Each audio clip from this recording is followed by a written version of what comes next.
না, ওই সময় তো এটা কেউ যদি এখন আমার বোন পরিচয় দেয়, এটা তো প্রতিবাদ জানানোর বিষয় না, যদি এটা কোনো ইস্যু না হয়।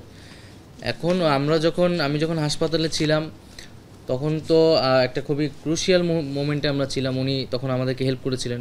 আমি যতটুকু জানি উনি গণ অধিকার পরিষদের নেত্রী ছিলেন, আমাদের বিশ্ববিদ্যালয়ে পড়াশোনা করেছেন। সেই জায়গা থেকে বিশ্ববিদ্যালয়ের বোন হিসেবে তিনি তখন আমাদেরকে অনেক হেল্প করেছিলেন। আর আমার পক্ষ থেকে তো আসলে আমাকে যখন তুলে নেওয়া হয়েছে বা কথা বলারও কেউ ছিল না। হ্যাঁ, আমার পরিবারের সদস্যদেরও আমরা মানে তারাও কথা বলতে এক ধরনের নিরাপত্তাহীনতায় ছিল।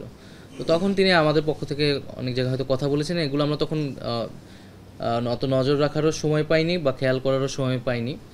তো এইটাই হচ্ছে তার সাথে। আমার নিজের কোনো বোনই নেই, আমরা দুই ভাই। ও আসলে বোন নাই। ও আচ্ছা। না না, ওনার সাথে তো আমার আসলে আগেও যোগাযোগ ছিল না, এবং এরপরে এত ব্যস্ততার ভিতরে আমি ওনার সাথে এখনো যোগাযোগ।